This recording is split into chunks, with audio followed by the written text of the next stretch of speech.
Allahu Akbar, Allahu Akbar,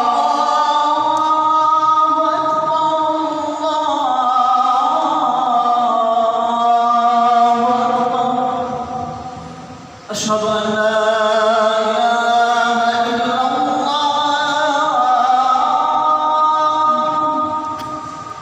Asyhadu an la ilaha illallah, Asyhadu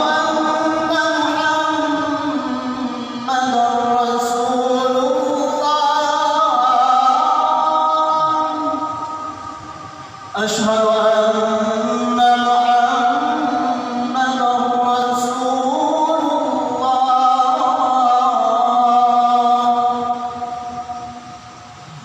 حي على الصلاة،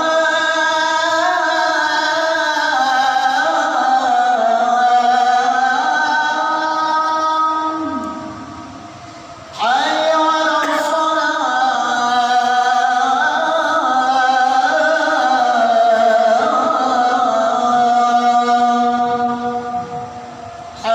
على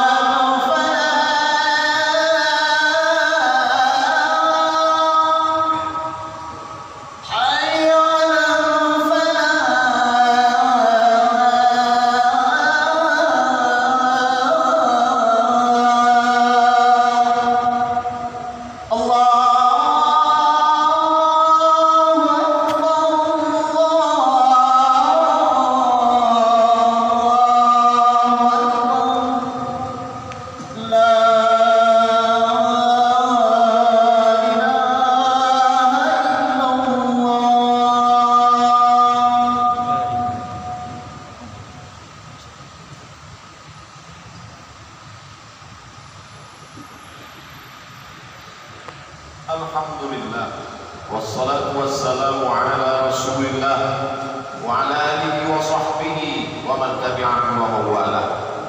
Asyhadu an la ilaha illallah wahdahu la syarika lah, wa asyhadu anna sayyidana Muhammadan abduhu wa rasuluhu la nabiyya ba'dahu. Allahumma salli ala sayyidina Muhammadin an-nabiyil ummi wa ala alihi wa sahbihi wa barik wa sallim.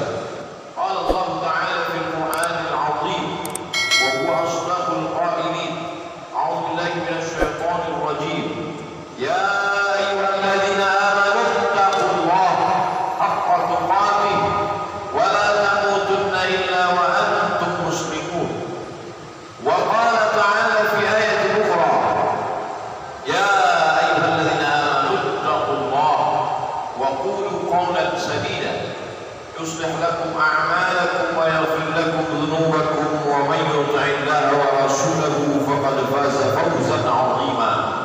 عباد الله، أوصيكم ونفسي بتقوى الله وطاعته فقد فاز المتقون.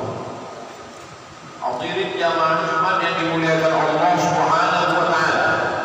Laki-laki yang baligh berakal tidak boleh dalam 7 hari telinganya itu kosong daripada mendengarkan wasiat takwa. Oleh sebab itu, kalau dia tidak ikut pengajian di kantor, tidak menghadiri tausiah di masjid, paling tidak wajib dia mendengar wasiat takwa dari khatib. Ittaqullah, takutlah kepada Allah Subhanahu wa taala. Yang jadi masalah, malaikat yang mencatat itu tidak kelihatan, tak nampak dia. Buku yang menjadi catatan amal itu pun tidak nampak. Surga dan neraka juga tidak nampak. Malaikat maut tak nampak, roh tak nampak, dan puncaknya Allah pun tak nampak. La tudrikul absar, dia tak bisa ditangkap oleh mata. Wa huwa yudrikul absar, tapi dia bisa melihat mata. Kita punya mata tapi tak bisa melihat mata kita, tapi dia melihat mata kita. Wa huwal latiful khabir, dia maha halus, dia maha tahu segala yang tersembunyi.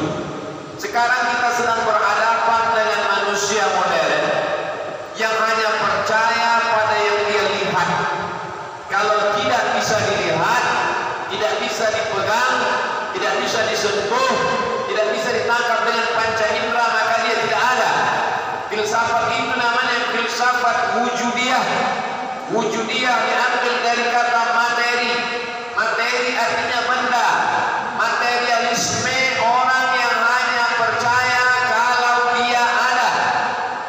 Ini bukan aliran modern. Ini aliran sudah ada sebelum Nabi Muhammad SAW datang. Bisa kita lihat dalam surat An-Nisa ayat 153. A'udzubillahi minasyaitonir rajim. Yas'aluka ahlul kitab. Orang Yahudi meminta kepada Nabi Muhammad SAW an tunazzila alaihim kitaban minas sama. Mereka mau melihat kitab itu turun dari langit dalam bentuk nyata, bukan wahyu yang masuk ke dalam hati Nabi.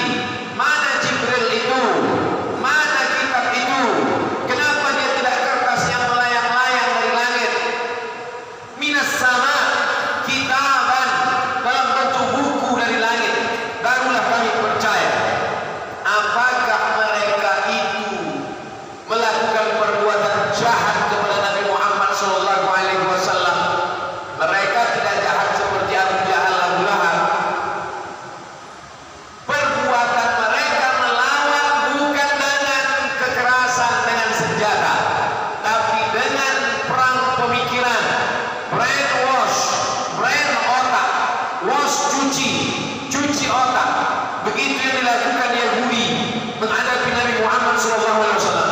Maka Allah mengingatkan Nabi Muhammad SAW. Kalau hari ini orang Yahudi meminta engkau untuk menunjukkan mana kitab yang turun dari langit dalam bentuk kertas, faqad sa'alu Musa akbara min dzalik. Ingatlah wahai Muhammad SAW, mereka dulu meminta kepada Nabi Musa lebih hebat, lebih dahsyat, lebih parah, lebih kufur, lebih ingkar daripada itu. Apa yang mereka minta? Faqalu, mereka berkata, arina Allah jahrah, tunjukkan kami Allah itu nyata. Jahrah, jelas. Mana Tuhan itu? Mana Tuhan itu yang nyata? Baru kami percaya. Kita pun sekarang sedang menghadapi manusia-manusia seperti itu. Walaupun mulutnya tidak pernah menantang ustaz, belum pernah lagi ada jamaah yang tegak berdiri dan berkata, mana Tuhan itu ustaz? Mereka memang tidak lantang berkata seperti itu, tapi perbuatan mereka menunjukkan bahwa mereka sebetulnya tidak percaya kepada Allah yang ghaib.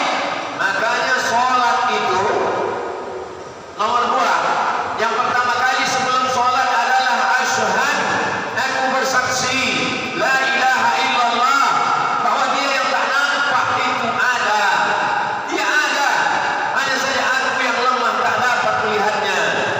Wa asyhadu, dan aku bersaksi anna Muhammadan, bahwa Muhammad Rasulullah SAW.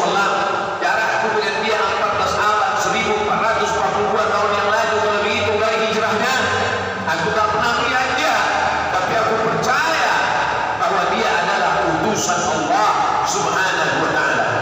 Hari ini kita lihat manusia sudah terjebak pada aliran materialisme. Dia hanya percaya kalau dilihat CCTV. Dia hanya takut kalau dikontrol oleh Satpol PP, polisi, tentara.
suara hatinya bahwa dia percaya kepada Allah Subhanahu wa Ta'ala.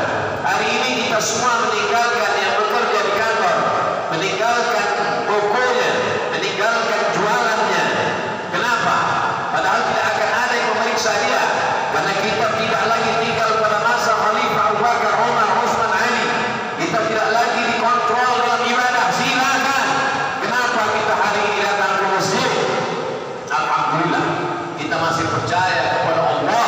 Kita masih percaya bahwa kita akan mati, dan setelah mati kita akan bangkit kembali, dan setelah itu kita akan menghadap Allah Subhanahu wa Ta'ala.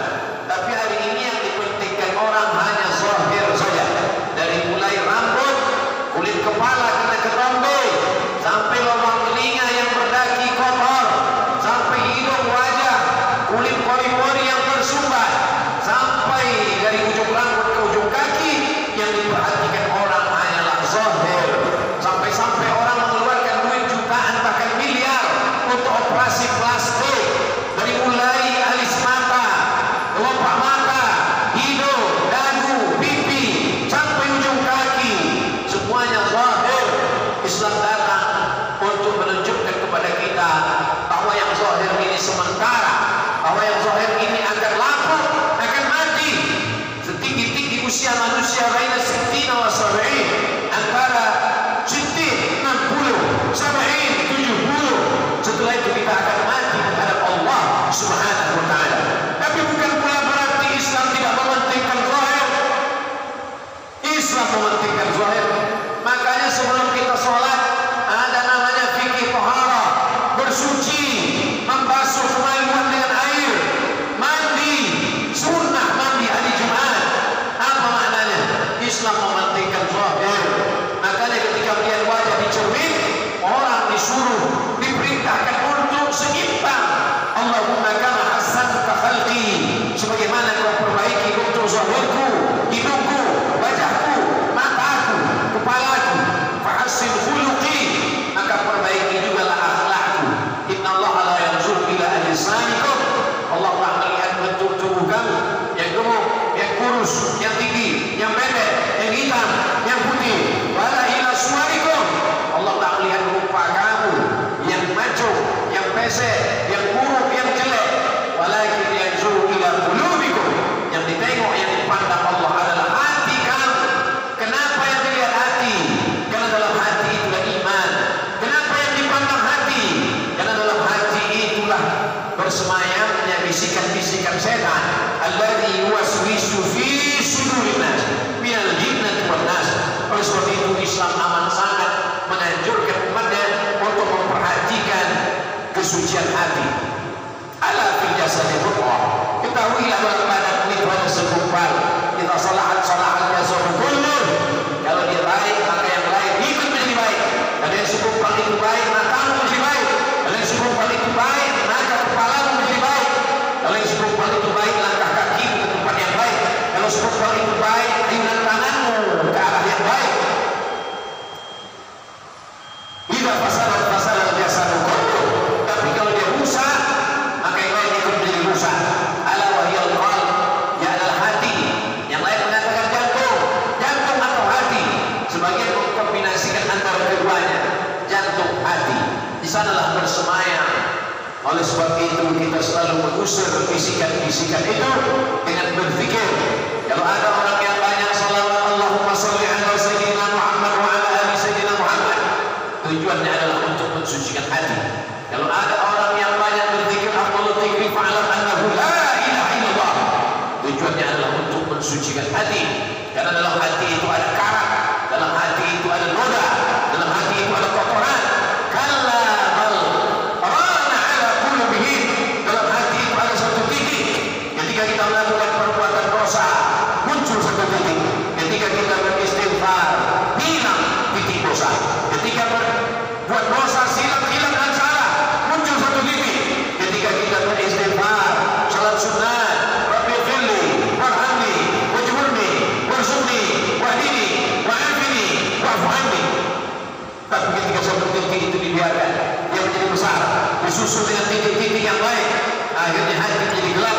Kalau sudah hati menjadi gelap, pandangan menjadi gelap, pendengaran menjadi gelap, semua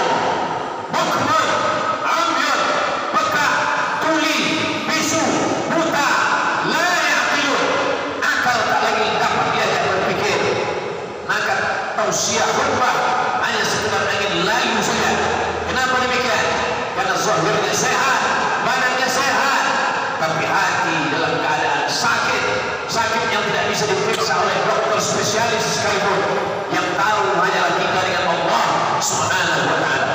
Apa hukuman Allah kepada mereka yang hanya percaya kepada yang zahir saja, tak percaya kepada yang batin? Fa'akhadhathumus sa'iqatu bidzulmihim.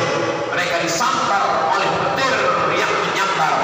Makanya ketika mendengar petir kita bertasbih, berkata kepada Allah Subhana man yusabbihu bihi ar-ra'du wa bihamdihi. Maha suci Allah, petir, planet, kilat, gunung, guntur, semuanya bertasbih mengagungkan Allah Subhana man yusabbihu bihi ar-ra'du wa bihamdihi. Adapun mereka mati disambar petir. Kenapa? Karena mereka menantang Allah Subhanahu wa ta'ala. Summa takhadul ijla min ba'di ma ja'atuhumul bayyinat. Mereka menyembah patung anak sapi yang dibuat oleh Samiri, padahal sudah datang kebenaran. Nabi Musa sudah datang, Taurat sudah datang, tapi mereka tetap mengesampingkan kebenaran. Kalau ada orang yang tidak menerima kebenaran karena Nabi belum datang, kita tidak berjumpa dengan Nabi, tapi pewaris Nabi sudah datang. Al-ulama warasatul anbiya, ulama pewaris para Nabi. Tapi kalau tetap juga mencari-cari anak sapi, tetap juga menyembah makhluk, maka sesungguhnya apa yang akan terjadi? Allah akan menurunkan hukuman. La ta'muruna bil ma'ruf, ajak orang berbuat baik, wa la tanhauna 'anil munkar, larang orang dari perbuatan munkar. Tidak ada kemungkaran yang lebih hebat daripada menggantungkan harapan kepada selain Allah. Bani Israel menggantungkan harapannya kepada patung anak sapi. Bagaimana dengan manusia modern? Menggantungkan harapan pada SK, menggantungkan harapan pada gaji 13, menggantungkan harapan kepada ruko, menggantungkan harapan kepada kebun. Ketika hasil tidak sesuai, maka muncul kekufuran kepada Allah Subhanahu wa ta'ala. Kita disuruh berusaha. Idza qudiyatis shalah, kalau salat sudah dilaksanakan, fantashiru fil ardh, bertebaranlah di atas muka bumi. Kita memang disuruh untuk mengurus kebun, tapi jangan hanyutkan harapan, gantungkan harapan kepada makhluk, karena kita akan kecewa. Gantungkanlah harapan kepada Dia. Hanya la yamut, Dia maha hidup dan Dia tidak akan pernah mati. Allah hukumkah mereka? Fa'afawna an dzalik, kami maafkan mereka, kami maafkan salah mereka. Allah memberikan kabar gembira pada kita. Kita pernah silap, kita pernah salah. Maka momen Muharram 1442 Hijrah memang betul-betul hijrah. Tinggalkan perbuatan kemusyrikan, menggantungkan harapan kepada selain Allah. Fa'afawna an dzalik, kami maafkan kata Allah Subhanahu wa ta'ala. Ditutup ayat surat An-Nisa 153 dengan firman Allah, wa ataina Musa sultanan mubina. Kami berikan Musa kekuasaan yang nyata. Bagaimana akhir Fir'aun? Tenggelam. Nabi Musa tidak pernah menenggelamkan Fir'aun. Urusan menenggelamkan Fir'aun itu urusan Allah. Urusan kita hanya berani datang dan berkata kebenaran. Tapi kita tidak bisa sendiri. Rabbi shrah li sadri, lapangkan dada, wa yassir li amri, mudahkan urusanku, wahlul 'uqdatam min lisani, buat lidahku lancar bicara supaya orang paham. Tapi aku tidak bisa sendirian. Waj'al li waziran min ahli, berikan aku seorang penolong, sahabat kawan. Harun akhi, Harun saudaraku. Oleh sebab itu kita menegakkan agama Allah ini tidak sendirian. Siapa yang merasa menegakkan agama Allah sendirian, berarti dia sudah keluar dari sunnah kenabian. Nabi Musa, Nabi Isa alaihi salam ketika menegakkan agama ini pun tidak sendirian. Walaupun dia yubriul akmaha wal abrasa, bisa menyembuhkan orang kena penyakit kusta, bisa menyembuhkan orang buta, bisa membuat orang lumpuh tidak berdiri biiznillah, dengan izin Allah. Wa yuhyil mauta, menghidupkan orang mati biiznillah, dengan izin Allah. Tapi meskipun demikian, apa kata Allah Subhanahu wa ta'ala? Nabi Musa tetap meminta bantuan saudara-saudaranya. Wa idh qala Isa ibn Maryam lil hawariyin, ingatlah ketika Nabi Isa berkata kepada hawariyin, murid-muridnya, sahabat-sahabatnya, man ansari ila Allah,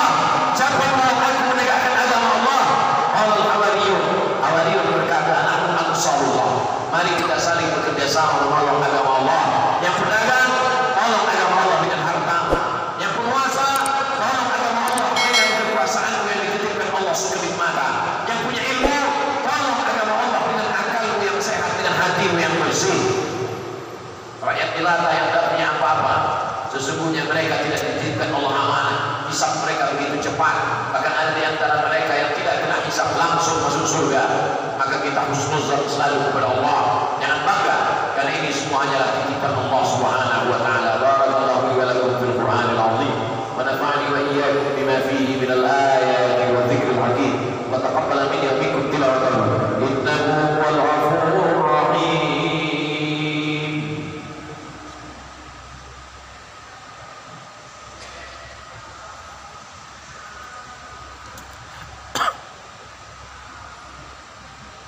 Alhamdulillahilladzi bi ni'matihi tatimmu shalihat.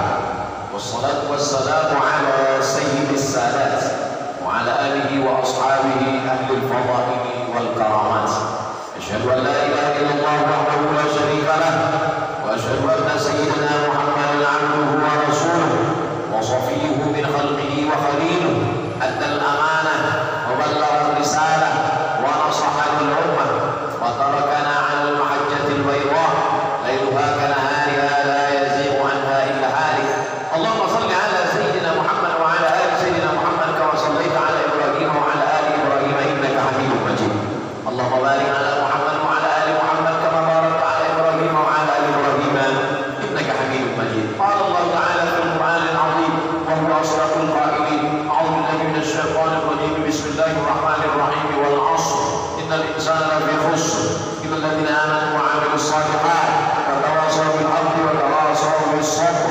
وقال تعالى في آية أخرى: إن الله وملائكته يصلون على النبي يا أيها الذين آمنوا صلوا عليه وسلموا تسليما.